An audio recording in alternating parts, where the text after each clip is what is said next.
Good morning everyone, welcome to study with Aastha YouTube channel. यदि आप channel पर पहली बार विजिट कर रहे हो तो चैनल को सब्सक्राइब ज़रूर कर लीजिए। साथ में बेल आइकन को प्रेस कर लीजिए ताकि हमारी सभी वीडियो के रेगुलर नोटिफिकेशन आपको मिलते रहें। आइए आज के समाचार पत्रों पर डालते हैं एक नज़र। कोरोना संकट का असर आधिकारिक तौर पर देश की आर्थिक विकास की रफ्तार पर भी देखने को मिला है। पिछले वित्त वर्ष की चौथी तिमाही में सकल घरेलू उत्पाद यानी GDP की रफ्तार महज 3.1% रही। वहीं पूरे वित्त वर्ष 2019-20 के दौरान वृद्धि दर 4.2% पर रही है। पिछले वित्त वर्ष में यह आंकड़ा 6.1% पर रहा है। सरकार की तरफ से जारी बयान में कहा गया है कि यह आंकड़े अंतरिम हैं। कोरोना संकट के चलते चल रहे लॉकडाउन से पूरे देश से आने वाले पर्याप्त आंकड़ों पर भी असर पड़ा है। ऐसे में आने वाले दिनों में इन आंकड़ों में बदलाव देखने को मिल सकता है। ताज़ा आंकड़ों में अहम क्षेत्रों में विकास दर में गिरावट देखने को मिली है। कई क्षेत्रों में तो यह नकारात्मक स्तर पर भी चली गई है। विनिर्माण क्षेत्र में विकास दर -1.4% पर आ गई, जबकि वित्त वर्ष 2018-19 की चौथी तिमाही में यह 2.1% थी। कृषि और खनन क्षेत्र में बढ़त देखी गई है। कृषि विकास दर तीसरी तिमाही के 3.6% से बढ़कर 5.9% हो गई। वहीं खनन क्षेत्र में 2.2% से बढ़कर 5.2% तक पहुंच गई। अमेरिका के राष्ट्रपति डोनाल्ड ट्रंप ने शुक्रवार देर रात विश्व स्वास्थ्य संगठन यानी WHO के साथ नाता तोड़ने की घोषणा की। डोनाल्ड ट्रंप ने कहा कि यह संस्था चीन के नियंत्रण में है। WHO बदलाव की प्रक्रिया में शुरू करने में नाकाम रहा। अमेरिका उससे रिश्ता खत्म करेगा। उन्होंने यह भी कहा WHO को दिया जाने वाले फंड दूसरी एजेंसी को देंगे। हरियाणा के रोहतक में शुक्रवार को 1 घंटे के भीतर 2 बार भूकंप आए। दिल्ली NCR में भी झटके महसूस किए गए। पहला भूकंप 4.5 की तीव्रता का था, जिससे झटके 9:08 बजे महसूस किए गए। भूकंप का केंद्र रोहतक से 5 किलोमीटर की गहराई में स्थित था। दूसरा भूकंप रात के 10 बजे आया, जो 2.9 तीव्रता का था।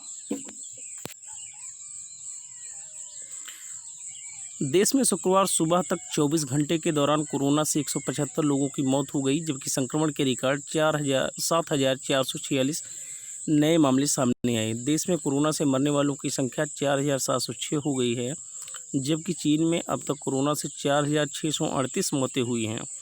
चीन में कुल संक्रमितों की संख्या 84,106 है। देश में कोरोना संक्रमण के मामले बढ़कर 1,65,799 हो गए हैं। फिलहाल देश में 89,987 रोगियों का उपचार चल रहा है, जबकि 71,105 लोग इस बीमारी से उबर चुके हैं। अभी तक करीब 42.89% मरीज स्वस्थ हो चुके हैं। जॉन हॉपकिंस यूनिवर्सिटी के आंकड़ों के मुताबिक भारत महामारी से सर्वाधिक प्रभावित दुनिया भर के देशों की सूची में 9वें स्थान पर पहुंच गया है। सर्वाधिक संक्रमण के लिहाज से अब तुर्की 10वें नंबर पर है। तुर्की में संक्रमितों की संख्या करीब 1.61 लाख है। दिल्ली में लगातार दूसरे दिन शुक्रवार को 1,000 से अधिक मामले सामने आए। हालांकि इस दौरान 351 मरीज ठीक होकर अपने घर भी लौट गए। लॉकडाउन का चौथा चरण 31 मई को समाप्त हो रहा है। इस मामले को लेकर प्रधानमंत्री नरेंद्र मोदी ने शुक्रवार को गृह मंत्री अमित शाह के साथ बैठक की। इस दौरान शाह ने राज्यों के मुख्यमंत्रियों से मिले फीडबैक के बारे में प्रधानमंत्री को अवगत कराया है। दिल्ली, गोवा समेत कई राज्य लॉकडाउन बढ़ाने के पक्ष में हैं। वहीं उत्तर प्रदेश, हरियाणा, पंजाब और झारखंड केंद्रीय दिशा निर्देश पर निर्भर रहेंगे। सूत्रों के मुताबिक यूपी सरकार लॉकडाउन के बारे में केंद्र के दिशा निर्देशों का पालन करेगी।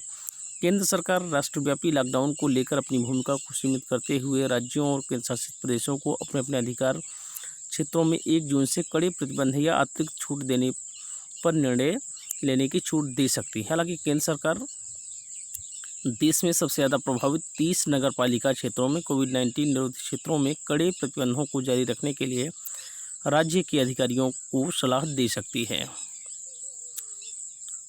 एक वरिष्ठ अधिकारी ने बताया कि 30 नगरपालिका क्षेत्र महाराष्ट्र, तमिलनाडु, गुजरात, दिल्ली, मध्य प्रदेश, पश्चिम बंगाल, राजस्थान, उत्तर प्रदेश, तेलंगाना, आंध्र प्रदेश, पंजाब और उड़ीसा से है। केंद्र सरकार अंतर्राष्ट्रीय उड़ानों के परिचालन के साथ साथ मॉल और सिनेमा हॉल को बंद रखना जारी रख सकती है। इसके अलावा सार्वजनिक स्थानों पर लोगों द्वारा फेस मास्क पहनना अनिवार्य करने और हर स्थान पर सामाजिक दूरी बनाए रखने के नियमों का पालन करने का आदेश दे सकती है। दक्षिणी पश्चिम मानसून 20 जून तक गोरखपुर या वाराणसी के रास्ते यूपी में प्रवेश कर सकता है। मौसम निदेशक जेपी गुप्ता के अनुसार 1 जून को मानसून के केरल पहुंचने के बाबत हालात अनुकूल बन रहे हैं। फिलहाल दक्षिणी पश्चिमी मानसून अरब सागर में सक्रिय है। 48 घंटे में इसके बंगाल की खाड़ी पहुंचने के आसार हैं। कहीं दूर जब दिन ढल जाए ज़िंदगी कैसी है पहेली, जैसे कालजयी गीत लिखने वाले जाने माने गीतकार योगेश गौड़ का 77 वर्ष की उम्र में शुक्रवार को निधन हो गया।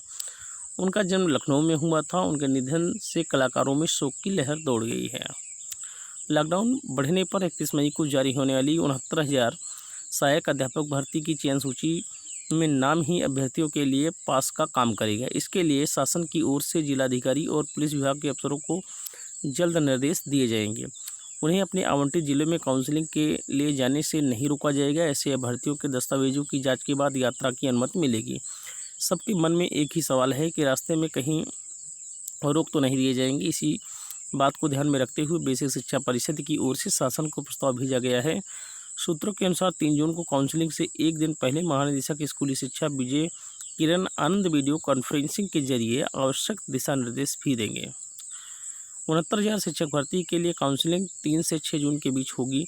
अभ्यर्थियों ने एक से दूसरे जिले में जाने में परेशानी हो, इसके लिए आदेश जारी कर दिए गए हैं। बेसिक शिक्षा विभाग की अपर मुख्य सचिव रेणुका कुमार ने आदेश जारी कर कहा है कि 31 मई तक चयनित अभ्यर्थियों की सूची वेबसाइट पर आएगी।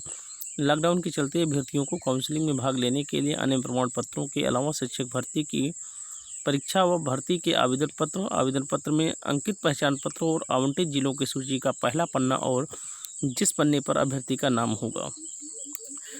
69,000 शिक्षक भर्ती में कुल 1,36,621 अभ्यर्थियों ने आवेदन किया है। शिक्षक भर्ती की लिखित परीक्षा 1,46,060 अभ्यर्थियों ने पास की। 9,439 ने शिक्षक भर्ती का फॉर्म नहीं भरा। वहीं जिलों में काउंसलिंग की तैयारी जारी है।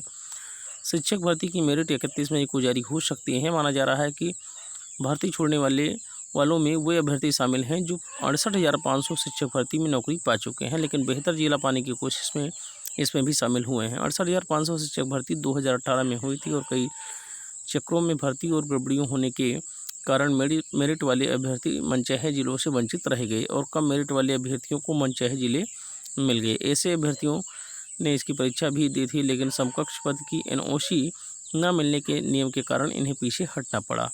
वहीं इनमें बीएड या बीटीसी के वे छात्र भी शामिल हो सकते हैं जिनके रिजल्ट बाद में आए हैं। 2 दिन पहले भारत व चीन के बीच मध्यस्थता की पेशकश करने के बाद अमेरिकी राष्ट्रपति डोनाल्ड ट्रंप ने अब वाशिंगटन में पत्रकारों से बातचीत में कहा कि उनकी प्रधानमंत्री नरेंद्र मोदी से बात हुई और मोदी चीन को लेकर बहुत अच्छे मूड में नहीं हैं।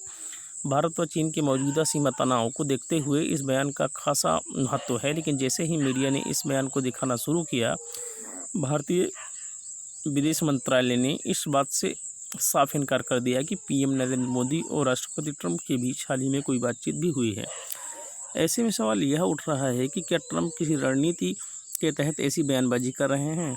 ट्रंप ने 2 दिन पहले ही ट्वीट किया था कि वह भारत व चीन के बीच सीमा पर चल रहे तनाव को दूर करने के लिए मध्यस्थता करने को तैयार हैं। इस बारे में एक पत्रकार ने उनसे सवाल पूछा, जिसका जवाब उन्होंने दिया। भारत व चीन के बीच बड़ा टकराव चल रहा है। दोनों देशों में 1.4 अरब से ज़्यादा लोग हैं और दोनों के पास काफ़ी सशक्त सैन्य बल हैं।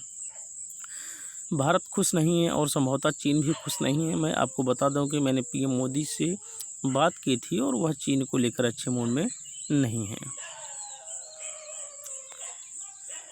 अमेरिकी संसद के प्रतिनिधि स्कॉट पेरी ने तिब्बत को अलग और स्वतंत्र देश की मान्यता देने के लिए कांग्रेस यानी अमेरिकी संसद में एक विधेयक पेश किया है। सेंट्रल तिब्बत प्रशासन ने 25 मई को जारी अपनी रिपोर्ट में बताया है कि पेरी ने 19 मई को विदेशी मामलों की हाउस कमेटी के समक्ष अपना बिल पेश किया। सेंट्रल तिब्बत प्रशासन को तिब्बत की निर्वासित सरकार के रूप में भी जाना जाता है। इस बिल को अमेरिकी राष्ट्रपति डोनाल्ड ट्रंप की मान्यता के लिए व्हाइट हाउस में भेजा गया है। यदि आज का सेशन आपको पसंद आया हो तो वीडियो को लाइक करें, शेयर करें, कमेंट करें और स्टडी विद आस्था के इस यूट्यूब चैनल को सब्सक्राइब करें। Thank you so much. शुक्रिया, धन्यवाद। Have a nice day.